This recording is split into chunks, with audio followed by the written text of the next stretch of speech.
వాళ్ళందరినీ ఏ విధంగా ముందుకు తీసుకుపోవాలనో కొంతమందిని మీరు దత్తత తీసుకునే విధంగా లేకపోతే హ్యాండ్ హోల్డ్ చేసే విధంగా వీటిని కూడా తీసుకోమని ఒక కార్యక్రమం అడిగాను.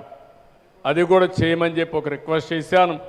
అదే మరి ఇంకొక పక్కన skill development, technology penetration, online offline training కూడా పెట్టని చెప్పి కోరాను. ఇవన్నీ కూడా ఆలోచిస్తామన్నారు. నేను వీటిని ఒకటే చెప్తున్నా, మీతో నేనుంటా. ఈ రాష్ట్ర అభివృద్ధికి, ఈ దేశ అభివృద్ధికి మీరు సహకరించండి.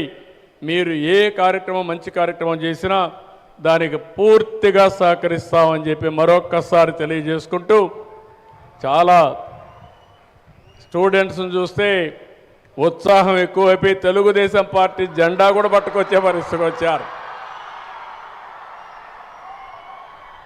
అంటే మామూలుగా యూనివర్సిటీలు జరగవు కానీ